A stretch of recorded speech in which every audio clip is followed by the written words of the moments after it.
क्या हो गया? 10-15 रीट्वीट मारे, ब्लॉक कर दिया। अरे भाई साहब,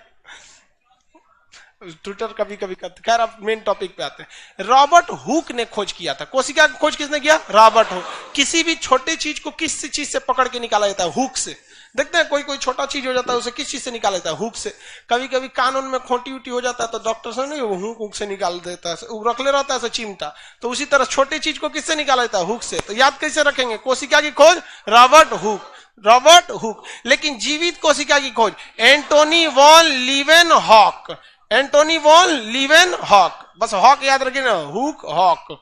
खोज मरल कोशिका खोज हुक, जीवित का Antony von Leeuwenhoek, Antony von Leeuwenhoek, Antony von Leeuwenhoek. इन्होंने देखा कि शरीर की सबसे छोटी इकाई कोशिका है। कोशिका का अध्ययन साइटोलॉजी कहलाता है। कोशिका की खोज करता रॉबर्ट हुक थे, लेकिन जीवित कोशिका की खोज एंटोनी वॉन लीवेनहॉक ने किया था।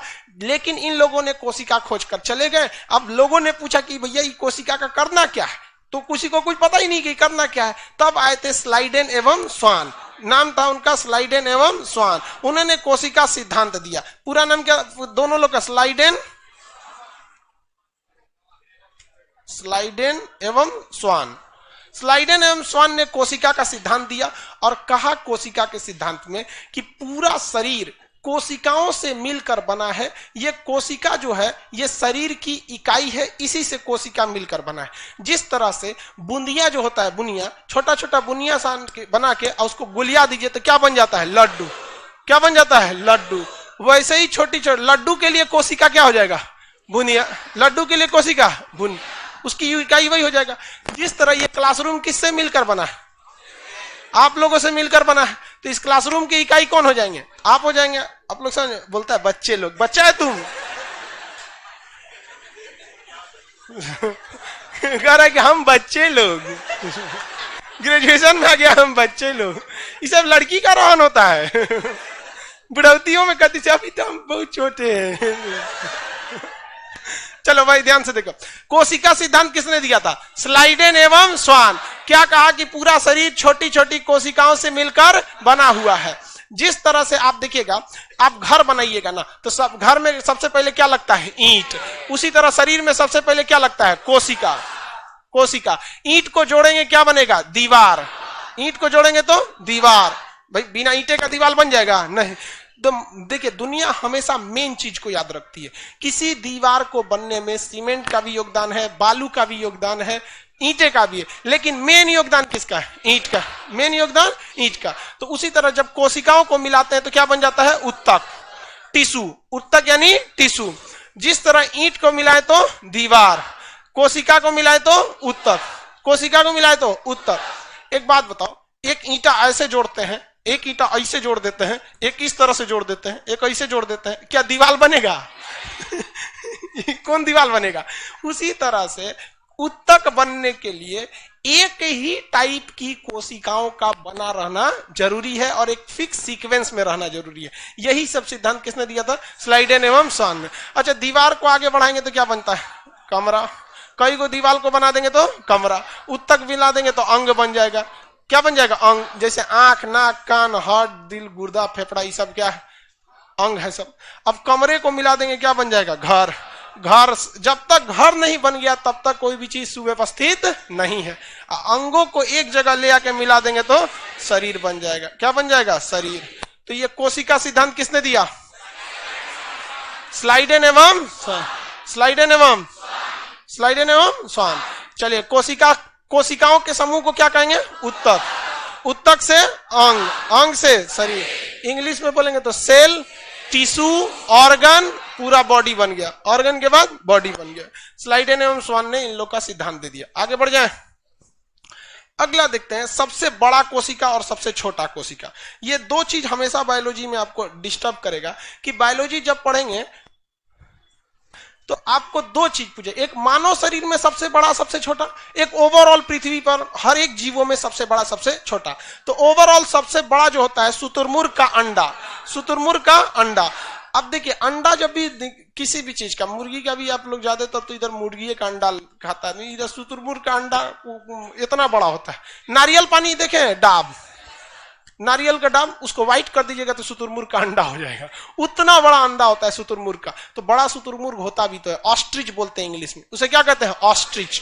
तो ऑस्ट्रिच का जो अंडा होता है उसकी कोशिकाएं बहुत बड़ी होती हैं। आप इवन अपने यहाँ जो अंडा लेते हैं मुर्गी का, उसका पीला वाला एरिया हिस्सा देखेंगे ना तो एक दूसरे से बड़ा एकदम लिबिर लिबिर होता है। नहीं, लिबिर लिबिर नहीं समझता है तुम, सीबीएसई वालों को समझाना थोड़ा मुश्किल हो जाता है। लिविर लिविर मतलब होता है लुब्रिकेंट टाइप का होता है, मतलब एक दूसरे से एकदम लसराइल रहता है। तो बड़ा बड़ा कोशिका जो है ना, वही क्या है? शुतुरमुर्ग के अंडा। तो शुतुरमुर्ग का अंडा और खतरनाक होता है। अंडवा फोड़िएगा ना तो जो व्हाइट वाला एरिया होता है प्रोटीन वाला, वो इधर उधर फैल जाता है और गोलका एक के जगह बैठल रहता है। फोड़ दिया ससुराम को, देखते हैं तवा हुआ पर, तो उसको फेंटना पड़ता है, नहीं तो बैठले रहेगा वहां पे, क्योंकि वो बड़ी कोशिकाओं से मिलकर बना होता है। तो सबसे बड़ी कोशिका शुतुरमुर्ग का अंडा, शुतुरमुर्ग का अंडा, किसी को कोई दिक्कत नहीं। सबसे छोटा माइकोप्लाज्मा, सबसे छोटा माइकोप्लाज्मा, सबसे छोटी कोशिका माइकोप्लाज्मा। आगे बढ़ जाए, ये ओवरऑल में हो गया। अब आ जाएगा मानव में। किसमें आ जाएगा? मानव में। तो मानव में जहां आ जाएगा तो मानव में देखिए, स्त्री पुरुष दोनों मानव कहलाते हैं, मेल फीमेल दोनों मानव कहलाते हैं जी। आप लोग भी मानव की श्रेणी में आइएगा। लोग पता था ना पहले? चलिए ठीक, हम बता दिए हमको। तो देखिए, मानव में सबसे बड़ा, सबसे छोटा और सबसे लंबा बात आ जाता है। तो मानव में सबसे बड़ा, सबसे मतलब सबसे बड़ी, सबसे छोटी कोशिका। देखिए, सबसे बड़ी कोशिका होती है ओवम। किसका होता है? ओवम। ओवम केवल फीमेल में पाया जाता है। ओवम किसमें पाया जाता है? फीमेल। ये रिप्रोडक्टिव सिस्टम में पढ़ेंगे हम लोग। ओवम जो होता है वो फीमेल में पाया जाता है। जब ये ओवम का मतलब डेट कंप्लीट हो जाता है तो इसका ज्यादा दिन लाइफ नहीं रहता है, फिर वो मेंस्ट्रुएशन साइकिल द्वारा शरीर से बाहर चला जाता है। सबसे छोटा कोशिका अगर कहेंगे तो स्पर्म होता है। तो ये स्पर्म किसमें पाया जाता है? मेल में पाया जाता है। तो मानव में कहेगी सबसे बड़ी कोशिका तो ओवम, अब मानव में छोटा स्पर्म। अब देखिए, छोटा बड़ा, अब जैसे लाल, आप ताज इसकी बात करेंगे कुतुब मीनार का, तो कुतुब मीनार ससुरा ना बड़ा है ना छोटा है, वो क्या है? लंबा है। उसी तरह हमारे ब्रेन की जो कोशिका होती है वो सबसे लंबी कोशिका होती है। सबसे लंबी कोशिका किसकी होती है? ब्रेन की। ब्रेन को क्या कहते हैं? न्यूरॉन कहते हैं। क्या कहेंगे? न्यूरॉन। इसलिए ब्रेन के डॉक्टर को न्यूरोलॉजिस्ट कहते हैं। ब्रेन के डॉक्टर को न्यूरोलॉजिस्ट के नाम से जानते हैं। आगे बढ़ जाए, मानव में सबसे बड़ी कोशिका ओवम। ओवम को अंडाणु कहते हैं। छोटी स्पर्म। स्पर्म को क्या कहते हैं? शुक्राणु कहते हैं। स्पर्म को क्या कहते हैं? शुक्राणु कहते हैं। किसी को कोई दिक्कत नहीं? सबसे लंबी कोशिका ब्रेन, सबसे लंबी कोशिका ब्रेन। अब हर कोशिका में ना एक क्षमता होती है, ध्यान से समझिए, रिकवरिंग पावर होती है। जितनी भी हमारी कोशिका हैं उनके अंदर सेल्फ रिकवरी की एक क्षमता है। वो खुद से क्या हो जाते हैं? ठीक हो जाते हैं। मतलब एक तरह से कहिए इलास्टिक का गुण होता है। जैसे किसी छड़ को मोड़िएगा, छोड़ेंगे तो फिर अपने जगह पे चला। तो एक सेल्फ रिकवरी की क्षमता होती है। ये सबसे ज्यादा, उसे हम लोग कहते हैं पुनर्निर्माण या कोशिका विभाजन। कोशिका विभाजन या पुनर्निर्माण या रिकंस्ट्रक्शन, रीजनरेशन, ये सारी चीजें होती है। पुनर्निर्माण, पुनर्निर्माण। तो पुनर्निर्माण की क्षमता सबसे ज्यादा कहीं होती है तो लीवर में होती है। पुनर्निर्माण की क्षमता सबसे ज्यादा किसमें होती है? लीवर में। दाहिनी साइड यहां पे क्या होता है? लीवर होता है। अगर लीवर में किसी को चाकू मार देंगे ना तो उसको चाकू निकालिए नहीं, उसको इसे लेके चलिए डॉक्टर के पास, उसको कहिए कि मार दिया, इसे चाकू मार दिया, निकाल दीजिए इसको, निकाल देगा, आपको सही हो जाएगा, कोई दिक्कत नहीं होगा। लेकिन सबसे कम विभाजन किसमें होता है? न्यूरॉन यानी ब्रेन में। सबसे कम विभाजन ब्रेन। अब ब्रेन किसका बना होता है? न्यूरॉन। ब्रेन किसका बना होता है भैया? न्यूरॉन का होता है। तो आप बताइए, सबसे जल्दी कौन सा अंग शरीर का ठीक हो जाएगा? लीवर। सबसे तेज कोशिका विभाजन लीवर। इसलिए किसी को कोई चाकू आपको मारने आए ना तो दहिना थमा दीजिएगा, इधर मार दे, इधर मत मरवा लीजिएगा, इसे नहीं तो दिक्कत हो जाएगा। कोई चाकू मारने आए तो क्या कहिएगा? रुक रुक, अब तुमको बताते काम, यहां मारे दम, हमारे यहाँ। समझे क्यों? क्योंकि आपके बचने की संभावना क्या हो जाएगी? ज्यादा हो जाएगी। इधर उधर मार दिया तो दिक्कत हो जाएगा। और कहीं गलती से मारने वाला भी मेरे ही बैच का रहेगा तो मार के इसे इसे होड़ देगा, सब तरह लीवर निकल गया है। किसी को दिक्कत? तो सबसे तेज कोशिका विभाजन क्या होता है? किसमें? लीवर में होता है। और सबसे कम कोशिका विभाजन। इसका मतलब अगर लीवर पे चोट लगेगा तो बहुत जल्दी ठीक हो जाए, अब ब्रेन पे चोट लग गया तो ठीक है नहीं होगा। ठीक होगा ही नहीं, उसमें कोशिका विभाजन होती ही नहीं है। कहेगा कि जन्म के बाद कौन सा ऐसी कोशिका है जिसमें विभाजन हुआ ही नहीं है?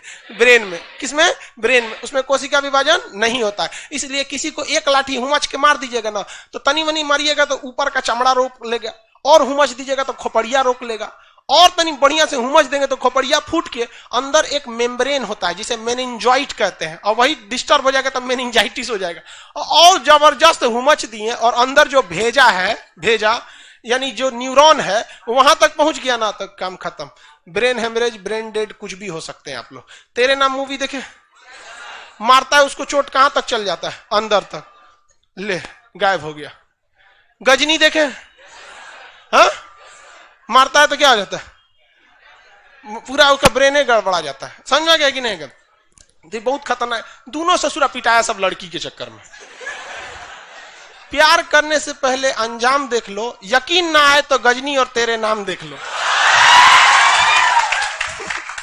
क्या जरूरत है भैया पिटाने की? इतना मेहनत से भगवान ने ब्रेन दिया, आप लोग जीवन भर मेहनत कर करके इसमें डाउनलोड करते रहते हैं, कभी फिजिक्स, बायोलॉजी, केमिस्ट्री। कोनो लड़की के चक्कर में फरवा के चलेंगे, क्या हो गया? फरवा के चले, किसी को दिक्कत है? आगे बढ़ जाए तो ये विभाजन वगैरह समझ में आ गया। अब कोशिका के अंगों को समझ, लाइव वाले सब समझ रहा है। हाँ, ये लाइव वाला भी बहुत होशियार है। ये उधर हंसता है सब। ये कैसे हंसता है सब पता है? इमोजी बना देता है।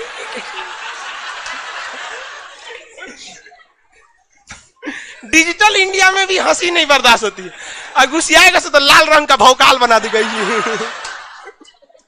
कबो कबो बैच लेट हो जाता है ना, गुस्सिया कैसे बोलता है सब, समझ जाते हैं गुस्सिया ही ले सब। लाइव सेंटर वालों को कोई दिक्कत नहीं, सबको समझ में आ रहा होगा। अब आगे बढ़ जाते हैं कोशिका के अंगों के बारे में। ये तो समझ में आ गया होगा, आपको क्वेश्चन पूछेंगे बता देंगे। कोशिका का हम बायोलॉजिकल नेम क्या कहते हैं? साइटो। कोशिका का अध्ययन क्या कहलाता है? साइटोलॉजी। कोशिका की खोज किसने किया? Robert Hooke. लेकिन जीवित कोशिका एंटोनी वॉन लीवेनहॉक। कोशिका सिद्धांत स्लाइडेन एवं सांड ने दिया था। सबसे बड़ी कोशिका शुतुरमुर्ग कांडा। सबसे छोटी कोशिका माइकोप्लाज्मा। मानव में सबसे बड़ी ओवम। मानव में सबसे छोटी स्पर्म। मानव में सबसे लंबी न्यूरॉन। किसमें विभाजन नहीं होता है? न्यूरॉन में। किसमें विभाजन तेजी से होता है? लीवर में। ये मेरा न्यूरॉन है, अरे ये तो चमड़ा है, ये चमड़ा है। अब इसको बकोटेंगे ना तो इसके अंदर तो मांस निकलेगा, और बकोटेंगे तो खोपड़िया निकलेगा, और फोड़ेंगे तो मेनिंजाइट का एगो खोपड़ी निकले। उसके अंदर बहुत सेफ्टी दिया है भगवान इसको। अब पिछवा सेफ्टी देना भूल गए, यहाँ पे सेफ्टी नहीं है। यहाँ एक होल है जिसे फेरामेन मैग्नम नामक होल कहते हैं। ये होल जरूरी भी है क्योंकि पूरे बॉडी का सिग्नल जो है ना इसी के रास्ते गया हुआ है, इसलिए यहां मारिएगा किसी को तो दिमाग में झनक जाता है। देखिए ना, मार के देखिए अपना, ऐसे मारेंगे ना झंझना जाता है। वो ये एमसीबी बॉक्स है हम लोग का, अगर मार देंगे बढ़िया से एमसीबी गिर जाएगा। तो लोग बोलते हैं लकवा मार गया, लकवा नहीं मारा, एमसीबी गिर गया उसका। लकवा क्या होता है? एमसीबी। ये पूरा ब्रेन जो एमसीबी बॉक्स है। अब जैसे वहां पे भी एमसीबी लगा है तो हर चीज का अलग अलग एमसीबी होता है, पंखा का, लाइट का, कूलर का, फ्रिज का, एसी का बना देता है। उसी तरह हर चीज का एमसीबी कहां है? ब्रेन में। अब किस साइड लकवा मारा है उस चीज का एमसीबी गिर गया तो काम नहीं करेगा। देखिए लकवा मार देगा कोनो ऐसे चलेगा, ओके एक और का एमसीबी चल गया है। तो बीमारी बहुत बहुत सही चीज है ये सब। ब्रेन इसको बचा के रखेगा। समझ में आ गया कि नहीं आ गया? चलिए आगे देखते हैं। कोशिका बनता किस चीज से? कोशिका का स्ट्रक्चर कुछ इस तरह होता है, ठीक है। ये कोशिका के जितने अंग हैं, कोशिका के अंदर बहुत सारे अंग पाए जाते हैं, जैसे mitochondria, Golgi body, vacuoles, endoplasmic reticulum, ribosome, cytosome, lysosome, nucleus, 75 चीज पाए जाते हैं। तो सारा चीज एक झिल्ली में बंद रहता है। इस झिल्ली को हम लोग कहते हैं प्लाज्मा मेम्ब्रेन। क्या कहेंगे? Plasma membrane. मेम्ब्रेन आज के बाद जब भी बायोलॉजी पढ़ेंगे, मेम्ब्रेन का मतलब ही होता है झिल्ली, इसलिए इसे प्लाज्मा मेम्ब्रेन कहिए या प्लाज्मा झिल्ली कहिए। प्लाज्मा झिल्ली कहिए। इसको हम लोग एक और चीज नाम दे सकते हैं, कोशिका झिल्ली। क्या कह सकते हैं? कोशिका झिल्ली। कोशिका झिल्ली, कोशिका झिल्ली। इसको हम सेल मेम्ब्रेन कह सकते हैं कि नहीं? तो प्लाज्मा मेम्ब्रेन कहिए या सेल मेम्ब्रेन कहिए, बात बराबर है। एक के चीज को 20 गो नाम है। सेल मेम्ब्रेन, ये सब एक ही चीज है। ये झिल्ली को क्या कहते हैं? कोशिका झिल्ली। कोशिका झिल्ली, इसी को क्या कहेंगे? Cell membrane. सेल मेम्ब्रेन, इसमें दो ही चीज, एक ही चीज पूछता है। ये बना किस चीज का रहता है? प्रोटीन का। किस चीज का बना है? प्रोटीन का। किस चीज का बना है? प्रोटीन का। देखिए दुनिया में जितनी चीज शरीर में निर्माण होती है वो उसमें 99% चीज किसका बना होता है? प्रोटीन का। प्रोटीन को हम बिल्डिंग बॉडी मटेरियल ही कहा जाता है। प्रोटीन को बिल्डिंग बॉडी मटेरियल कहा जाता है। कोशिका मेम्ब्रेन ये किसकी बनी होती है? प्रोटीन की। कोशिका के सभी अंग किस में रहते हैं? कोशिका झिल्ली में। कोशिका के अंदर जितने पाए जाने वाले अंग है, चाहे वो माइटोकांड्रिया है, चाहे वो गोल्जी बॉडी है, या फिर वो वैक्यूल्स है, या फिर वो आपका सेंट्रोसोम है, या एंडोप्लाज्मिक रेटिकुलम है, न्यूक्लियस है, राइबोसोम है, ये जितना भी चीज पाए जाते हैं ये सबके सब किस चीज के अंदर पाए जाते हैं? झिल्ली में। कोशिका झिल्ली में। किस में पाया जाता है? कोशिका झिल्ली। ये बहुत पतली होती है। इस मेम्ब्रेन कभी भी चौड़ी झिल्ली को नहीं बोल सकते हैं। पतली झिल्ली को क्या कहा जाता है? मेम्ब्रेन बोला जाता है। तो कोशिका झिल्ली यानी कोशिका मेम्ब्रेन जो होता है ये किस चीज का बना होगा? प्रोटीन का बना होता है। इसके अंदर कोशिका के सभी अंग होते हैं। अब आप जरा गौर किए होंगे, कभी आप बाजार में खरीदने गए होंगे, कोई ऐसा चीज खरीदते होंगे जो मतलब फटने का, जिसमें जैसे मान के चलिए आप पॉलिथीन में आप दूध लेके आ रहे हैं या चाय लेके आ रहे हैं। देखें अक्सर कभी लोग चाय लेके चले आते हैं पॉलिथीन में, या फिर आप पानी पूरी खरीद रहे हैं तो पानी उसका दे देता है उसमें। तो वो ना जो लिक्विड वाली चीज है उसको डबल प्लास्टिक में लगा देता है, या फिर उसको जिसे ज्यादा सेफ्टी देना है वो क्या करता है? डबल प्लास्टिक में दे देता है। देखें कि नहीं, डबल प्लास्टिक लगा देता है। तो उसी तरह भगवान भी ना किसी चीज में किसी में डबल प्लास्टिक लगाया और किसी में सिंगल प्लास्टिक लगाया। जितने जानवर थे भगवान ने उन जानवरों को दो चीज दिया, जिसको किसी बुद्धि और मोटी चमड़ी की परत। जैसे कुत्ता, देखिए कुत्ता कोई आदमी की तरह बुद्धि, जैसे आदमी को तो बुद्धि है तो अपनी कोशिकाओं को कपड़ा द्वारा ढक लेगा। देखते हैं कि नहीं, आदमी गजब कपड़ा पहनता है, ठंडी के लिए अलग, गर्मी के लिए अलग, बरसात में चिमकी ओढ़ के जाता है, वो रेन कोट बोलता है उसको, सीबीएसई वाला सब रेन कोट बोलता है, और चिमकी ओढ़ लेता है ऐसे। तो हम लोग अपनी कोशिकाओं की सुरक्षा कर लेते हैं, जानवर भी कर लेते हैं। भैंस की मोटी परत हो जाती है, ठंडी के दिन में उस पर बाल आ जाता है तो थोड़ा सा ठंडा रोक लेता है। गर्मी के दिन में देखिए ना उसका सेविंग किया जाता है भैंस का, नहीं तो पागल हो जाएगी वो। कुत्ता को देखिएगा उसमें उन कुत्तों में क्या चीज होता है? वो बाल पाया जाता है। ठंडी के दिन में पूरा बलवाई से उठा लेते हैं, बाल बहुत ठंडा रोक लेता है। कभी आपको सुने खोपड़िया में ठंडा लग रहा है? नहीं ठंडा लगता है, टकला हुई है ना, लगता है खोपड़िया ले गया कोनो। ये बहुत सेफ्टी करता है, लेकिन इसमें बेचारे फंस जाते हैं। सर मुझे एमए करना है, कौन से सब्जेक्ट से करें, हिस्ट्री या इंग्लिश? यार तू बियाह करने से हमसे पहले पूछेगा कि सर कोना से बियाह करें? नहीं ना, वहां तू अपना पसंद देखेगा, ये पसंद है आई ना पसंद है। तो फिर पढ़ाई के टाइम पे हमसे क्या पूछता है? पढ़ाई दिल से करने की चीज। ये पढ़ाई जो है ना एक तरह का प्रेम है, ये दूसरे के हिसाब से हो ही नहीं सकता। आपको अगर जो पसंद है कीजिए। हमसे पूछता है एमए में कौन सी करें? होम साइंस ले लें, समोसा चानू वहां बैठ के पकौड़ा तलो। चलिए यहां देखिए, जो पेड़ पौधे हैं वो बेचारे मारे जाते हैं। पेड़ पौधों में बंदर कूद जाएगा उसके ऊपर, कोनो चिड़िया उसी में खोद के घोंसला बना लेगी। आदमी जाएगा तो फोन पे बतियाते रहेगा, पेड़वा को लात से मारते रहेगा। हाँ कहाँ हो, कौन सोच रहा? अरे यार पेड़वा क्या किया है उसको?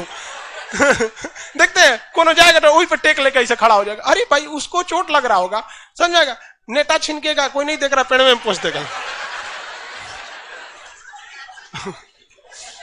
तो पेड़ पौधों को एक्स्ट्रा सेफ्टी की जरूरत है। पेड़ पौधों को किसकी जरूरत? Extra safety. तो पेड़ पौधों के बाहर जो एक्स्ट्रा लेयर लगा दिया गया, इसके कोशिका की दीवाल कहा गया। कोशिका की दीवाल। कोशिका को इंग्लिश में सेल कहेंगे, दीवाल को वाल कहेंगे। क्या कहेंगे? Cell wall. तो दूसरा चीज क्या हो गया? Cell wall. सेल वाल, इसको हम लोग कहते हैं कोशिका भित्ति। कोशिका भित्ति। कोशिका भित्ति। भित्ति मतलब क्या होता है? दीवाल। कोशिका भित्ति मतलब दीवाल। ये जो बना होता है ये सेल्यूलोज का बना होता है। किसका? सेल्यूलोज। किसका बना होगा? सेल्यूलोज का। सेल्यूलोज लकड़ी जो होती है ना सेल्यूलोज की बनी होती है। तो जितनी लकड़ी देख रहे हैं सब किसकी बनी होती है? सेल्यूलोज की। तो कोशिका भित्ति किसकी बनी होती है? सेल्यूलोज। जबकि कोशिका झिल्ली प्रोटीन की। हम लोग में क्या कोशिका भित्ति है? क्या पेड़ पौधों में कोशिका भित्ति है? क्या हम लोग में कोशिका झिल्ली है? नहीं। कौन बोल रहा है? ऐसे कोशिका फट जाएगा, उठा के घूमिएगा, मेरा माइटोकांड्रिया गिर गया, बकलोल कहेगा माइटोकांड्रिया गिर। अरे यार कोशिका झिल्ली तो रहबे करेगा। तो ये वाला कौन सा भैया? कोशिका झिल्ली सब में होता है। कोशिका झिल्ली सब में होता है, लेकिन कोशिका भित्ति पेड़ पौधों में होता है। बेसिकली उसकी लकड़ी होती है। इससे क्वेश्चन कई ठो पूछेगा। कपड़ा भी तो पेड़ पौधे से ही बनता है ना, रुई जो होती है उसी से निकाला जाता है धागा, उससे कपड़ा बन जाता है। तो कपड़े किस चीज के बने होते हैं? सेल्यूलोज के। कागज किसका बना होता है? सेल्यूलोज का। किसका? सेल्यूलोज।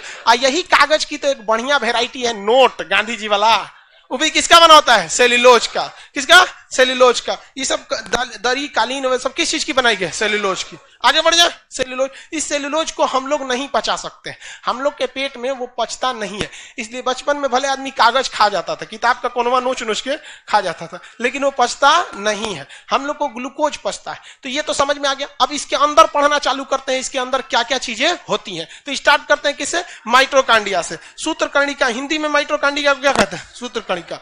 माइटोकांड्रिया क्या कहेंगे भैया? माइटोकांड्रिया। माइटोकांड्रिया सूत्रकर्णिका। ये क्या होता है भैया माइटोकांड्रिया? कोशिका के अंदर एक छोटा सा अंग होता है माइटोकांड्रिया। ये माइटोकांड्रिया शरीर के हर जगह की कोशिकाओं में पाया जाता है। हमारे पूरे शरीर में हर जगह कोशिका, किसी को इसमें शक है कि कोशिका नहीं है? हर जगह कोशिका। उस कोशिका को ऑक्सीजन की जरूरत है। तो भैया ऑक्सीजन लेके कौन जाएगा? अब जैसे मेरे उंगली में भी कोशिका है, नाखून में भी है, पूरे शरीर में, माथा, पूरे बॉडी में कोशिका है। इतनी कोशिका ससुरा कोई गिनिए नहीं पाया।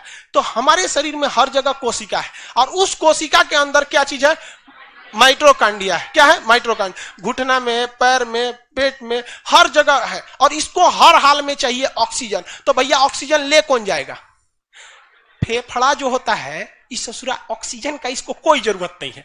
फेफड़ा केवल एक टंकी है, टंकी। जिस तरह हमारे छत के ऊपर पानी का टंकी रहता है, वो टंकिया में से कोई पीता है नहीं ना, उसमें सप्लाई दिया गया रहता है कि नहीं? जहां जहां जरूरत है टंकी से गिरा लीजिए। तो वैसे ही हमारा फेफड़ा ससुरा टंकी है। हम ऐसे सूंघ लिए, ऐसे चल गया टंकी में। अब वो टंकी से वायरिंग गया है हर जगह, उसी वायरिंग का नाम होता है नस।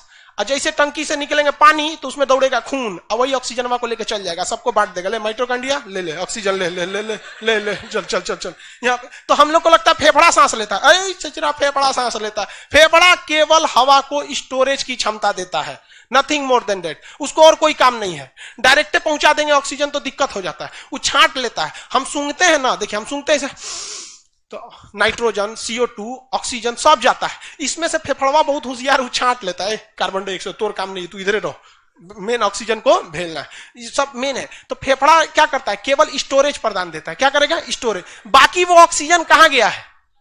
ब्लड के थ्रू माइटोकांड्रिया में, ब्लड के थ्रू माइटोकांड्रिया में। समझ में गया नहीं? ब्लड के थ्रू माइटोकांड्रिया। और ब्लड में भी सबसे मेन चीज होता है हीमोग्लोबिन। ब्लड में भी सबसे मेन चीज क्या होता है? हीमोग्लोबिन। यानी कहने के लिए ब्लड उस ऑक्सीजन को लेके जा रहा है, लेकिन एक्चुअली में कौन लेके जा रहा होता है? हीमोग्लोबिन। और ऑक्सीजन का पहुंचना हर हाल में जरूरी है। अगर जहां ऑक्सीजन नहीं पहुंचेगा ना, तो वहां दिक्कत होने लगेगा। सोच कभी झिंझिनी होगा, कभी कुछ होगा। ब्रेन में नहीं होगा तो चक्कर आने लगेगा। ब्रेन में ऑक्सीजन नहीं पहुंचेगा तो क्या होगा? चक्कर आने लगेगा। तो हम सांस लिए इसे, फेफड़ा में गया, फेफड़ा से ब्रेन तक कौन ले जाएगा? ब्लड। और ब्लड के अंदर हीमोग्लोबिन। और समस्या यही चालू हो जाता है कि महिलाओं में हीमोग्लोबिन पुरुषों की तुलना में कम होता है, पुरुषों की तुलना में कम होता है। इसलिए वो सांस तो लेती हैं, अब ब्लड ले भी जाता है, हीमोग्लोबिन कम है तो उनको ब्रेन तक कम ले जाता है। इसलिए डेली देखिएगा क्लास में एक दो को बेहोश होगी। कल कोई हुई थी कि नहीं लाइब्रेरी में? लाइब्रेरी में कोनो बेहोश देखिएगा, क्लास करने आएगी धप ले क्या लिए कि भाई उसके माइटोकांड्रिया में ऑक्सीजन की जरूरत है, लेकिन मेन दिक्कत क्या है? ले आने और ले जाने वाला भी नहीं है। इसलिए उनको चक्कर होकर बहुत जल्दी आता है। कुछ होगा ना, देखिएगा भूकंप आया था तो आधा औरत तो घरे में बेहोश हो गई थी। सब ये भूकंप आ गई लो। तो बताइए माइटोकांड्रिया में जो होता है, देखिए ध्यान से, माइटोकांड्रिया जो है इसको क्या चीज चाहिए? ऑक्सीजन। यानी कोशिकीय श्वसन का काम कौन करता है? आप बताइए, फेफड़ा का श्वसन ज्यादा जरूरी है कि माइटोकांड्रिया का? माइटोकांड्रिया का। फेफड़ा केवल एक रास्ता दे रहा है आपको, तो कोशिकीय श्वसन कौन करता है? माइटोकांड्रिया। इस ससुरा सांस काहे लेता है? क्योंकि इसके पास एक साइकिल चलती है। साइकिल मतलब ये चलाने वाला नहीं, एक रिएक्शन होता है। उस रिएक्शन की खोज क्रेब्स नामक वैज्ञानिक ने किया था, जिस कारण उसका नाम हो गया क्रेब्स साइकिल। कौन चलता है? Krebs cycle. तो क्रेब्स साइकिल चलाने के लिए हर हाल में इन्हें ऑक्सीजन की जरूरत है। और इस क्रेब्स साइकिल जो चलता है तो ये लोग 38 ATP का निर्माण कर देते हैं। ATP का फुल फॉर्म होता है एडेनोसिन ट्राइफॉस्फेट। Adenosine triphosphate. और ये 38 ATP मिलके ये क्या बना देता है? एक ग्लूकोज क्या बना देता है, एक ग्लूकोज बना देता है। इसलिए इसी ग्लूकोज से हमें एनर्जी मिलती है, इसी ग्लूकोज से हमें क्या मिलती है, एनर्जी। ये ग्लूकोज आया कहां से, एटीपी से। एटीपी का निर्माण किस साइकिल से होता है, क्रेब्स साइकिल। क्या अगर ब्रेन ऑक्सीजन नहीं जाएगा तो क्रेब्स साइकिल चलेगा, एटीपी बनेगा, ग्लूकोज बनेगा, ऊर्जा मिलेगी, नहीं मिलेगी। इसलिए हर हाल में आपको जरूरत किस चीज की है, ऑक्सीजन की। इसलिए जैसे सांस थमेगा ना, सांस जैसे रुक गया, फेफड़ा में सांस खत्म, सांस रुक गया, समझिए ऑक्सीजन जाना बंद, क्रेब्स साइकिल बंद, एटीपी नहीं बनेगा, ग्लूकोज नहीं होगा। इसलिए कोई आदमी मर जाता है, सांस बंद हो जाता है ना उसका, तो उसको कहिएगा चचा उठिए, नहीं उठेगा। क्यों, ग्लूकोज नहीं बन रहा है उसके अंदर, ग्लूकोज उसके अंदर नहीं बन रहा है। उठ गया तो और दिक्कत है, किसी को दिक्कत नहीं है। तो कोशिका का पावर हाउस किसे कहते हैं, माइटोकांड्रिया को। ऊर्जा गिरी, माइटोकांड्रिया, वही पावर हाउस, सारा पावर वहीं से मिल रहा है माइटोकांड्रिया को। कौन सा साइकिल चलता है, क्रेब साइकिल। क्या होता है, क्रेब। देखिए किसी भी चीज में दो दीवारें होती हैं, एक बाहर की दीवार, एक अंदर की दीवार। तो अंदर की दीवार को आदमी थोड़ा सा साफ सुथरा रखता है, तो उसी तरह माइटोकांड्रिया की अंदर की दीवारों को हम लोग क्रिस्टी कहते हैं। क्या कहेंगे, क्रिस्टी। सृष्टि नहीं, सृष्टि तो पूरा विश्व हो जाएगा, ब्रह्मांड। सृष्टि, सॉरी क्रिस्टी, क्रिस्टी, सृष्टि तो पूरा दुनिया हो जाएगा, तो वो क्रिस्टी कहते हैं। इसे क्या कहते हैं, क्रिस्टी। क्रिस्टी। माइटोकांड्रिया की आंतरिक दीवारों को क्या कहते हैं, क्रिस्टी। माइटोकांड्रिया की आंतरिक दीवारों को क्रिस्टी। क्रेब साइकिल कहां चलता है, माइटोकांड्रिया। क्रेब साइकिल के फलस्वरूप क्या बनते हैं, एटीपी। एटीपी मिलकर क्या बनाएंगे, ग्लूकोज। एटीपी मिलकर ग्लूकोज। अब देखो भैया, ये जो ऊर्जा है ना, ये पूरी शरीर में हर जगह माइटोकांड्रिया और हर जगह ऊर्जा बन रही है। लेकिन इस ऊर्जा का ट्रांसफर होना जरूरी है, ऊर्जा का ट्रांसफर होना जरूरी है, क्योंकि शरीर के हर अंग को एक जैसे ऊर्जा की जरूरत नहीं होती है।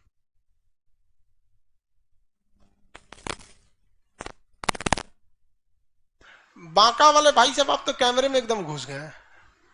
चलिए देखिए ध्यान से, तो हम लोग के शरीर में ऊर्जा का ट्रांसफर होना जरूरी है। जैसे हम जो पढ़ा रहे हैं, तो हमको ज्यादा ऊर्जा की जरूरत ब्रेन और किसको है, जीभ को है। ज्यादा जरूरत किसको है, ब्रेन और जीभ को। बाकी पैर के माइटोकांड्रिया में जो ऊर्जा है, क्या उसकी जरूरत ज्यादा हमको है, नहीं है। लेकिन अगर कोई अभी दौड़ रहा होगा, धावक होगा, तैयारी वगैरह कर रहा होगा वैकेंसी वगैरह की, तो उसको ज्यादा जरूरत किसकी है, पैर में।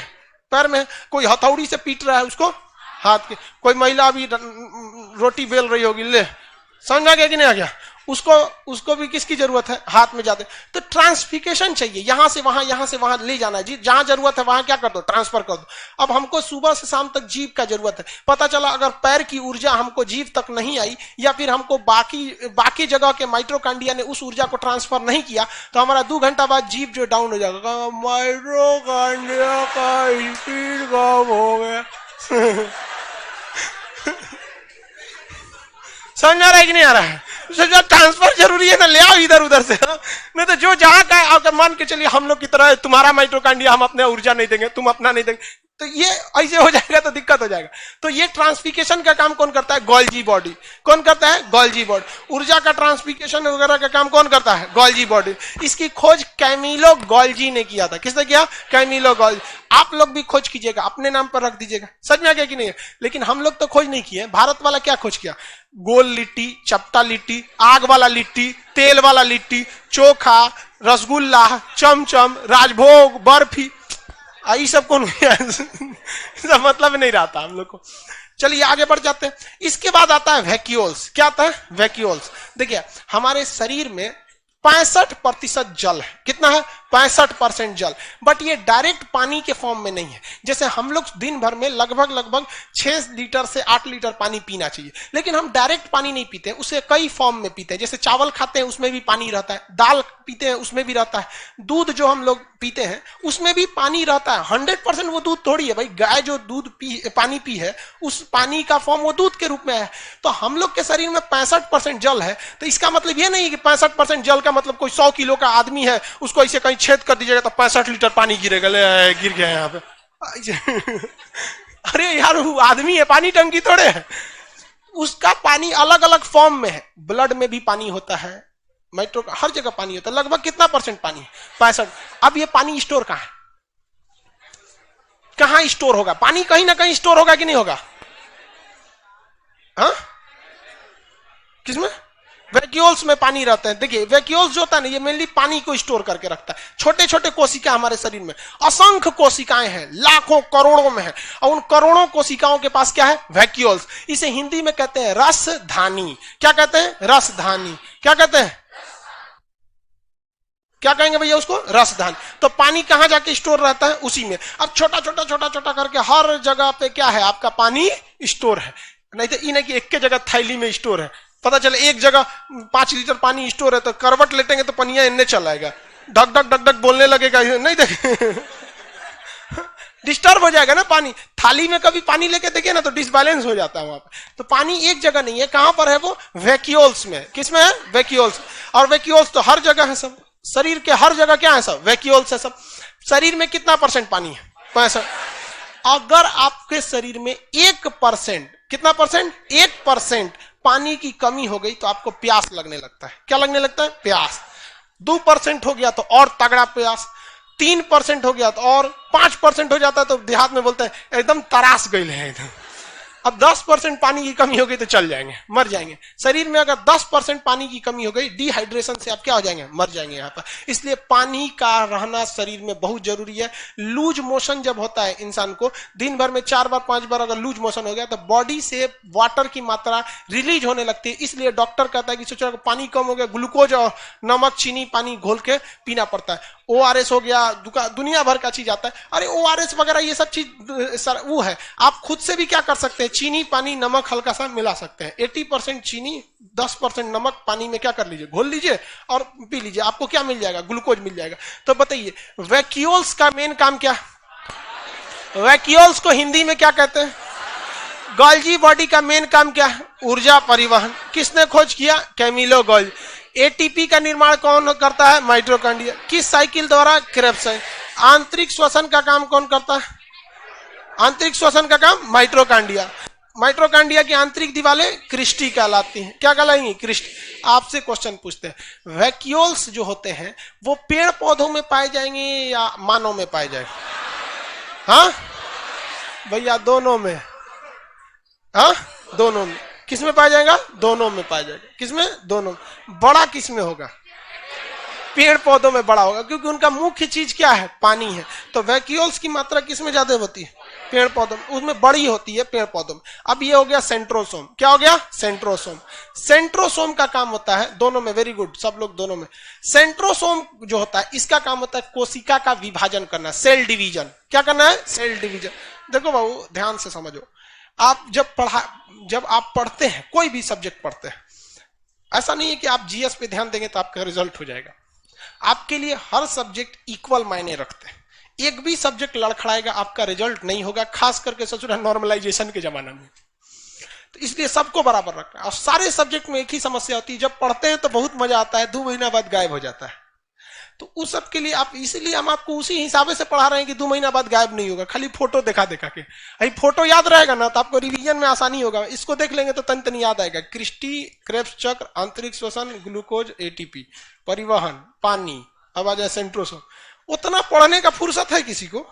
ये भाग दौड़ की दुनिया में किसी को फुर्सत नहीं है। इसलिए फोटो देख देख के पढ़िए। ये फोटो का नाम क्या है? सेंट्रोसोम। क्या नाम है? सेंट्रो। ये कोशिका का विभाजन करता है। क्या करता है? विभाजन करता है। सर एडमिशन क्लोज है इसलिए हम टेलीग्राम पे जाके ले लो भैया, बंद हो जाएगा फिर चिल्लाते रहना तुम। चलिए ध्यान से देखिए। अब इधर देखिए, ये जो होता है सेंट्रोसोम, इस सेंट्रोसोम का जो काम होता है, ये कोशिका का क्या करता है भैया? विभाजन करता है। कोशिका का क्या करता है? विभाजन। कोशिका का विभाजन कौन करेगा? सेंट्रोसोम। अब विभाजन कहते सेंस आपके दिमाग में ये आता है ना कि कोशिका को तोड़ देगा। तो देखिए बायोलॉजी में विभाजन का मतलब तोड़ना नहीं होता है, बल्कि एक से उसी जैसे तोड़कर 2 चीजों को बनाना, ताकि वो आगे जाके उसी के बराबर हो सके। जैसे रिप्रोडक्शन जो है ना, रिप्रोडक्शन वो भी एक तरह का डिवीजन है, सेल डिवीजन, जिसे हम लोग मियोसिस, अर्धसूत्री विभाजन कहते हैं। जब बच्चा जन्म लेता है ना तो अपने माँ के शरीर से लेता है तो इतिये चुकी रहता है, लेकिन 15-20 साल बाद वो लगभग धीरे धीरे क्या हो जाता है? बराबर। और आज आप देखेंगे आपका जो शरीर है आपके मतलब माता पिता से बराबर हो गया होगा। हमारी मम्मी तो हमसे साइज में छोटी ही है, है कि नहीं? तो सेल डिवीजन यही होता है बायोलॉजी में। सेल डिवीजन जो होता है वो क्या होता है कि एक से तोड़कर दूसरे चीजों का निर्माण करना, और आगे जाकर वही चीज धीरे धीरे क्या हो जाएगा, बड़ा हो जाएगा। अब आप कैसे सोचते होंगे कि जैसे कलम है, सेल डिवीजन का मतलब धड़ाक से टूटा, अब ये दो बड़ा बड़ा कलम बन जाएगा, ऐसा थोड़ी होता है। कॉपी पेस्ट कर रहा है, हमारा यहां से यहां होगा, नहीं हो गया, थोड़ा सा टाइम लेता है। उसी को हम लोग क्या कहते हैं, सेल डिवीजन कहते हैं। सेल डिवीजन का काम कौन करता है, सेंट्रोसोम। सबसे तेजी से सेल डिवीजन कहां होगा, सबसे तेजी से, सबसे तेजी से लिवर, होगा ही नहीं, हाँ ब्रेन, ब्रेन में नहीं होता। कोशिका विभाजन होना जरूरी है या नहीं? जिसका सेल डिवीजन तेजी से होता है उसके घाव बड़ी तेजी से भरते हैं। शुगर नाम की बीमारी में, शुगर नाम की बीमारी में सेल डिवीजन बहुत ज्यादा इफेक्टेड नहीं होता है, थोड़ा कम होता है, लेकिन वहां घाव बनने की संभावना हो जाती है। इसलिए डॉक्टर ऑपरेशन से पहले आपका क्या चेक कराता है, शुगर। क्या चेक कराएगा, शुगर से। किसी किसी व्यक्ति में ये सेंट्रोसोम बहुत कमजोर होता है। क्या होता है, कमजोर होता है, जिस वजह से उसका कहीं कट पीट जाएगा, घाव वगैरह हो जाएगा, ससुरा जल्दी सही नहीं होगा। जो छोटे बच्चे होते हैं उनमें ये सेंट्रोसोम सबसे तेजी से एक्टिव होता है। ससुरा हर हफ्ते कहीं छील काट के आएगा, कहीं गिर गया, कहीं चौकी पे से गिर गया। देखिए जितना होशियार लड़के रहते हैं सब, बचपन में ही उनकी पहचान हो जाती है। होशियार रहेगा ना तो चौकी पे से गिर जाएगा, कभी इधर गिरेगा, कभी उधर गिरेगा, बदमाशी करेगा। और जितना भोद्दा रहेगा ना, चुपचाप बोतल में दूध पिएगा, बचपने से समझ में आता है मौका निकलेगा इसे। और जितना देखिएगा बदमाशी ना, तकिया के नीचे गिरा के उस पर उतर जाता है सब। तो सेंट्रोसोम छोटे बच्चों में क्या होता है, बहुत ज्यादा होता है, इसलिए उनके टूट फूट भी चीजें होती हैं तो बहुत जल्दी सही हो जाती है। छोटा बच्चा का अगर हाथ टूटता है ना तो 10 दिन में सही हो जाता है। उसका देखिएगा, उसको खिलाते में कभी उसका हाथ में रुक जाएगा, कभी होगा। जैसे जैसे उम्र बढ़ता है ये सेंट्रोसोम उतना एक्टिव नहीं करता है। बुढ़ापा में हड्डी टूटती है तो जल्दी जुड़ती नहीं है। सबसे तेजी से कोशिका विभाजन कहां होता है? लेकिन समस्या समझिए, कोशिका विभाजन एक बहुत ही खतरनाक बीमारी को जन्म देती है। उस बीमारी का नाम है कैंसर। इतना खतरनाक बीमारी कि अब तक इसका कोई ठोस इलाज नहीं मिला। ये अलग बात है कि शुरुआती स्टेज में कैंसर पता चल जाता है तो अब उतना साइंटिस्ट आगे बढ़ चुके हैं कि ठीक हो जाता है। ये कोशिका विभाजन क्या होता है, जरूरत से ज्यादा अगर कोशिका विभाजन हो जाए, जितनी अंगों की जरूरत है, जैसे मान के चलिए मेरे लीवर में यहां इसे चोट लगा, कहीं 100 कोशिका टूट गई, तो भैया 100 की जगह 150 बन जाओ चलेगा, 100 बन जाओ और भी चलेगा, 80 रहे तो भी चलेगा, 100 की जगह 200 बन जाए तो भी चलेगा, 100 की जगह ससुरा 1.5 लाख बन जाएगा तो रहेगा कहां? जहां 100 कोशिकाओं की जगह वहां अगर 1.5 लाख कोशिका बन जाए तो अगल बगल को टकराने लगेगा। अब वो अब मान के चलिए बन गया, अब बनते जा रहा है, बनते जा रहा है, बनते जा रहा है, नहीं रुक रहा है, तो अब क्या करिएगा? तो इसको कहते हैं कीमियोथेरेपी इलाज होता है। डॉक्टर क्या करता है ना, सेकाई से, गामा रेज की मदद से जो एक्स्ट्रा कोशिकाएं बनी है उनको मार देता है। उनको क्या करता है, मारता है। तो मारने की वजह से आपका पूरा शरीर डिफेक्टेड हो जाता है। पूरा शरीर जब डिफेक्टेड हो जाता है तो इसमें सबसे पहले आपका बाल झड़ना चालू होता है। देखिएगा कीमियोथेरेपी अगर होगा ना किसी का कैंसर के इलाज में, टकला हो जाता है, बाल वगैरह क्या हो जाता है, झड़ जाता है। तो ये बहुत खराब इफेक्ट होता है शरीर। अब जैसे मान के चलिए घर की बिल्डिंग है, एगो पिलर को तोड़ना है तो ऐसा थोड़ी कि खाली ये पिलरवा टूट जाएगा बाकी पे कोई असर नहीं पड़ेगा, झंझना जाएगा सब तोड़ेंगे तो वही होता है यहाँ पे कोशिका विभाजन में। जब कभी भी सेल डिवीजन होता है तो सेल डिवीजन जरूरत से ज्यादा नहीं होना चाहिए। अगर जरूरत से ज्यादा हो गया तो क्या हो जाएगा, कैंसर हो जाएगा। कैंसर की संभावना सबसे ज्यादा कहां देखने को मिलेगी, लेकिन लीवर में क्या होता है, टूट फूट जब इसे होता है ना तो अपने से सही कर लेता है। इसमें यही एक खासियत हो जाती है। कैंसर की सबसे कम संभावना कहां देखने को मिलेगी, किसमें, ब्रेन। किसी को सुने ब्रेन कैंसर? ब्रेन ट्यूमर होता है, ब्रेन कैंसर नहीं होता, ब्रेन ट्यूमर होता है। देखिए ब्रेन जो बना होता है वो किसका बना होता है, न्यूरॉन का बना होता है। ब्रेन किस चीज का बना होता है, न्यूरॉन का। लेकिन ये जो ब्रेन है इसमें 2 टाइप के सेल पाए जाते हैं। एक होता है जिसका नाम है न्यूरॉन, एक होता है गिलियल सेल, गिलियल सेल। तो हमारा ब्रेन 90% किसका बना होता है, न्यूरॉन का, और 10% किसका होता है, गिलियल सेल का, 10% गिलियल सेल का। इस न्यूरॉन सेल में सेंट्रोसोम नहीं पाया जाता है, सेंट्रोसोम नहीं पाया जाता है, इसलिए हमारा ब्रेन कोशिका विभाजन नहीं करता है और कैंसर से मुक्त रहता है, कैंसर से मुक्त रहता है। लेकिन उसी ब्रेन में 10% क्या पाया गया है, गिलियर। इसमें ससुरा में सेंट्रोसोम होता है और इसमें अगर जरूरत से तेज विभाजन होने लगता है तो शुरुआती स्टेज को कहते हैं ट्यूमर, और ट्यूमर में ही जान ले लेता है किसी का। ब्रेन ट्यूमर हो गया ना तो क्या करेगा, जान लेके चला जाएगा, मर जाता है आदमी यहाँ पे। जैसे आप समझिए ध्यान से, रोटी जो होती है, रोटी जो खाने वाला रोटी है, या चावल, चावल जल्दी खराब नहीं होता है। आप सुबह का चावल 2 दिन बाद भी खाइएगा ना तो महके होकर, बंगाल में लोग खा लेते हैं, लोग उसको सूखा वगैरह के, बहुत जल्दी खराब नहीं होता है। लेकिन उसी चावल में एक थरिया चावल है, खराब नहीं होता है, लेकिन उसमें एक कलछुल दाल डाल दीजिए, अब 2 दिन बाद देखिए बजबजा जाएगा। बजबजाने का मतलब समझते हैं कुछ ज्यादा ही खराब हो जाता है, खराब हो जाता है कि नहीं हो जाता है उसमें। और नहीं तो कुछ क्या कर दीजिए, बैगन वगन डाल दीजिए और खतरनाक हो जाएगा फिर वो।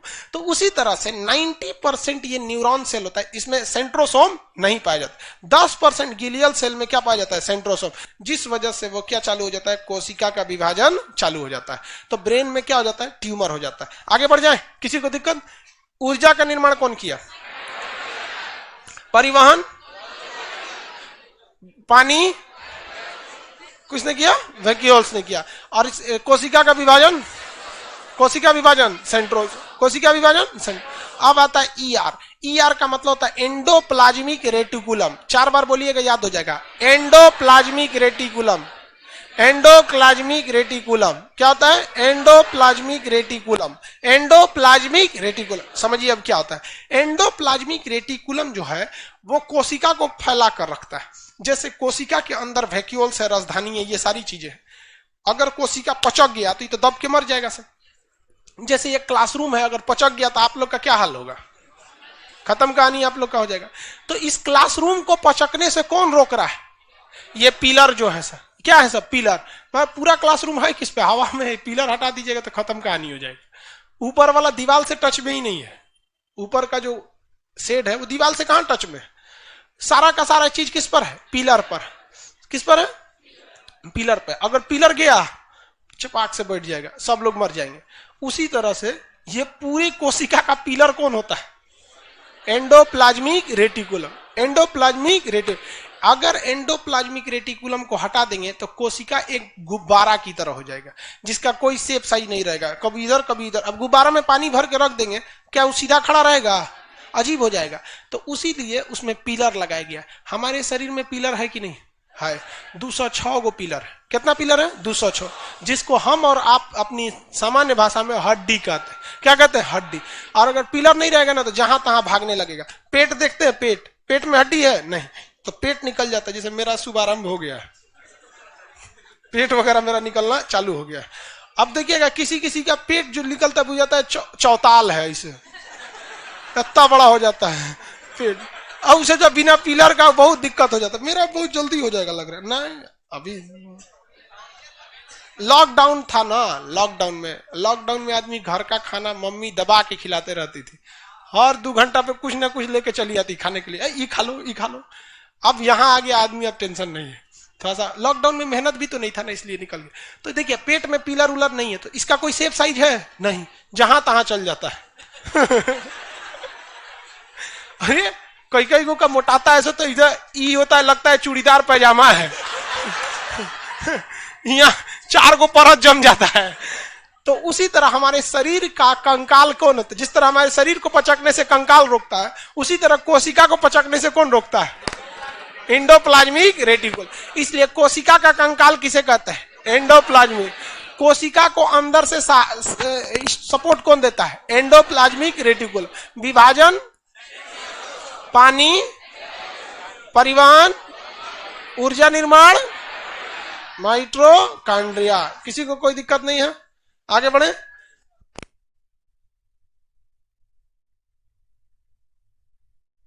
आगे का क्लास अब कल किया जाएगा, आज टाइम हो गया।